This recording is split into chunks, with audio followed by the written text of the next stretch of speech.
Hi ಎಲ್ಲರಿಗೂ ನಮಸ್ಕಾರ. ನಾನು ಲಕ್ಕಿ ವನುಜು. ಇವತ್ತಿನ ವಿಡಿಯೋದಲ್ಲಿ ಕೂದಲುಗಳು ಉಬ್ಬಲ್ಲಿ ವೈಟ್ ಏರ್ ಬೇರೆ ಇರುತ್ತೆ ಮತ್ತು ತುಂಬ ತಿನ್ನಾಗಿರುತ್ತೆ. ತಿಕ್ಕಾಗಿ ಹೇಗೆ ಬೆಳೆಸ್ಕೊಳ್ಬೇಕು ಅನ್ನೋದಕ್ಕೆ ಇದೊಂದು ಹೋಮ್ ರೆಮಿಡಿ. ಈ ರೆಮಿಡಿನ ನೀವು ಫಾಲೋ ಮಾಡಿದ್ರೆ ನಿಮ್ಮ ಉಬ್ಬುಗಳು ತುಂಬ ದಪ್ಪಾಗಿ ಕೂದಲುಗಳು ಬರ್ತವೆ. ಹಂಗಾಗಿ ಇದನ್ನು ಫಾಲೋ ಮಾಡ್ಬೋದು. ಮತ್ತು ನಿಮಗೆ ಎಲ್ಲೆಲ್ಲಿ ಏರ್ ಫಾಲ್ ಆಗ್ತಾಯಿದೆಯೋ ಅದನ್ನು ನೋಡಿಕೊಂಡು ನೀವು ಈ ರೀತಿ ಮಾಡಿಕೊಂಡು ಹಚ್ಚಿದ್ರೆ ದಟ್ಟವಾಗಿ ಬರ್ತವೆ ಅನ್ನೋದು ಕೂದಲುಗಳು. ಮತ್ತು ಹೇಗೆ ಮಾಡೋದು ಅನ್ನೋದನ್ನು ನೋಡ್ಕೊಳ್ಳೋಣ. ನಾನು ಒಂದೇ ಒಂದು ಬಾದಾಮಿ ತಗೊಂಡು ಸ್ಟವ್ ಹಚ್ಕೊಂಡಿದ್ದೀನಿ. ಸ್ಟವ್ ಹಚ್ಕೊಂಡು ಒಂದು ಬಾದಾಮಿ ಇಟ್ಟಿದ್ದೀನಿ ಸುಡೋದಕ್ಕೆ.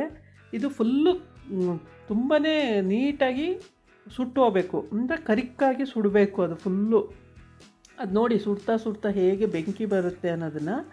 ಇದೇ ರೀತಿ ಅದು ಸುಟ್ಟು ಚೆನ್ನಾಗಿ ಇದಾದ್ಮೇಲೆ ಒಂದೇ ಒಂದು ಬಾದಾಮಿ ಸಾಕು. ಒಂದು ಬಾದಾಮಿನೇ ತುಂಬ ಒಂದು ತಿಂಗಳವರೆಗೂ ಹಚ್ಬೋದು, ಅಷ್ಟು ಅದರಲ್ಲಿ ಕಪ್ಪು ಬರುತ್ತೆ.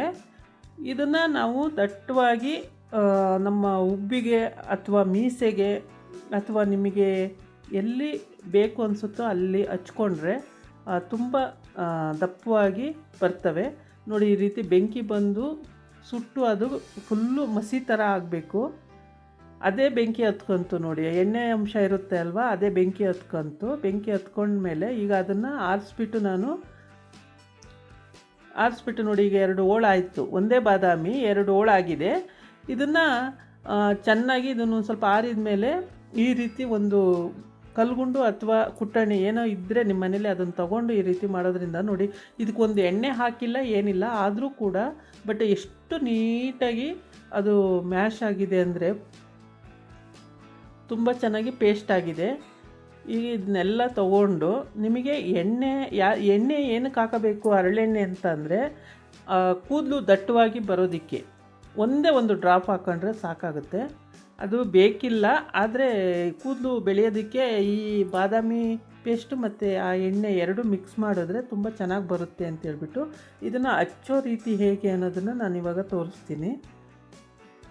ಇದು ಸಿಂಪಲ್ಲಾಗಿ ನೀವು ಹಚ್ಕೊಳ್ಬೋದು. ಮತ್ತು ಹೇಗೆ ಹಚ್ಕೊಳ್ಬೇಕು, ದಟ್ಟವಾಗಾದರೂ ಹಚ್ಕೊಳ್ಳಿ, ನೀವು ತಿನ್ನಾಗಾರು ಹಚ್ಕೊಳ್ಳಿ, ತಿಕ್ಕಾಗಾರು ಹಚ್ಕೊಳ್ಳಿ. ಒಟ್ಟಿಗೆ ಕೂದಲು ಬೆಳೆಯೋ ಹಾಗೆ ಬೆಳಗ್ಗೆ ಸಂಜೆ ನಿಮಗೆ ಯಾವಾಗ ಟೈಮ್ ಸಿಗುತ್ತೋ ಆವಾಗೆಲ್ಲ ಹಚ್ಕೊಳ್ಳಿ. ತುಂಬ ದಪ್ಪವಾಗಿ ಹಚ್ಕೊಂಡ್ರೆ ದಪ್ಪವಾಗಿ ಬೆಳೀತವೆ. ನಾವು ಐಬ್ರೋ ಮಾಡಿಸ್ಕೊಂಡು ಪೆನ್ಸಿಲ್ ಮಾಡೋದಕ್ಕೆ ಅನುಕೂಲ ಆಗುತ್ತೆ, ತುಂಬ ಚೆನ್ನಾಗಿ ಬರ್ತವೆ. ನಾನು 1 ತಿಂಗಳಿಂದ ಹಚ್ತಾ ಇದ್ದೀನಿ, ಪರವಾಗಿಲ್ಲ, ಇವಾಗ ಬೆಳೀತಾ ಇದೆ ಕೂದಲುಗಳು. ಆಮೇಲೆ ಐಬ್ರೋ ಮಾಡಿಸ್ಬಿಟ್ಟು ನಾವು ಪೆನ್ಸಿಲ್ ಮಾಡಿದ್ರೆ ತುಂಬ ಚೆನ್ನಾಗಾಗುತ್ತೆ. ಹಾಗಾಗಿ ನಾನು ಇದನ್ನು ಟ್ರೈ ಮಾಡಿದ್ದೀನಿ, ನೀವು ಕೂಡ ಟ್ರೈ ಮಾಡಿ, ಚೆನ್ನಾಗಿ ಬರುತ್ತೆ ನೋಡಿ ಎಷ್ಟು ನೀಟಾಗಿ. ಮತ್ತು ನೀವು ಹಗಲೆಲ್ಲ ಹಚ್ಕೋಬೇಕು ಅಂದರೆ ತಿನ್ನಾಗಿ ಚಿಕ್ಕದಾಗೆ ಹಚ್ಕೊಳ್ಳಿ. ಏಕೆಂದರೆ ದಪ್ಪ ಹಚ್ಕೊಂಡ್ರೆ ಏನು ಇವ್ರು ಹಿಂಗೆ ಹಚ್ಕೊಂಡಿದ್ದಾರೆ ಅಂತಾರಲ್ವ, ಹಂಗಾಗಿ ಸಣ್ಣದಾಗೆ ಹಚ್ಕೊಳ್ಳಿ. ರಾತ್ರಿ ಮಾತ್ರ ದಪ್ಪಾಗಿ ಹಚ್ಕೊಂಡು ನೀವು ಮಲ್ಕೊಂಡು ಬೆಳಗ್ಗೆ ಎದ್ದು ವಾಶ್ ಮಾಡ್ಬೋದು. ಈ ಥರ ಒಂದು ಬರಾಣಿ ತಗೊಂಡು ಆ ಬರಾಣಿಗೆ ಈ ಮಾಡಿರೋಂಥ ಪೇಸ್ಟನ್ನ ಅದಕ್ಕೆ ಹಾಕ್ಬಿಟ್ಟು ಸ್ಟೋರ್ ಮಾಡಿ ಇಟ್ಕೊಳ್ಳಿ. 1 ತಿಂಗಳೆಲ್ಲ ಹಚ್ಬೋದು ನೀವು. ಒಂದು ಬಾದಾಮಿನಲ್ಲಿ 1 ತಿಂಗಳು ಹಚ್ಬೋದು. ಎಣ್ಣೆ ಬೇಕು ಅಂದರೆ ಆಪ್ಷನಲ್ಲೂ ಹಾಕ್ಕೊಳ್ಳಿ, ಬೇಡ ಅಂದರೆ ಬೇಕಾದ್ರೆ ಇದನ್ನೇ ಹಚ್ಬೋದು, ತೊಂದರೆ ಇಲ್ಲ.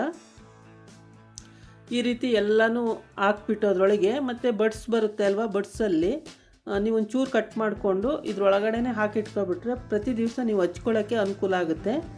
ಎಲ್ಲರ ಮನೇಲೂ ಬಡ್ಸ್ ಇದ್ದೇ ಇರುತ್ತೆ. ಸಾಮಾನ್ಯವಾಗಿ ಬಡ್ಸು ಕಿವಿಲಿ ಗುಗ್ಗೆ ತೆಗಿಯೋಕ್ಕೆ ತಂದೇ ಇಟ್ಟಿರ್ತಾರೆ. ಅದನ್ನು ಈ ರೀತಿ ಹಾಕ್ಕೊಂಡು ಮುಚ್ಚಳ ಹಾಕಿಟ್ಕೊಂಡ್ರೆ ನೀವು ಯಾವಾಗ ಬೇಕು ಆವಾಗ ಹಚ್ಕೊಳ್ಬೋದು. ಹೀಗೆ ಯಾವಾಗ ಬೇಕು ಆವಾಗ ಹಚ್ಕೊಳ್ಬೋದು. ಮತ್ತು ನನ್ನ ಚಾನಲ್ಗೆ ಯಾರೆಲ್ಲ ಸಬ್ಸ್ಕ್ರೈಬ್ ಮಾಡಿಲ್ಲ ದಯವಿಟ್ಟು ಸಬ್ಸ್ಕ್ರೈಬ್ ಮಾಡಿ. ಇದಾಗಿತ್ತು ಇವತ್ತಿನ ವಿಡಿಯೋ. ನಾಳೆ ಇನ್ನೊಂದು ವಿಡಿಯೋ ಜೊತೆ ಬರ್ತೀನಿ. ನಮಸ್ಕಾರ.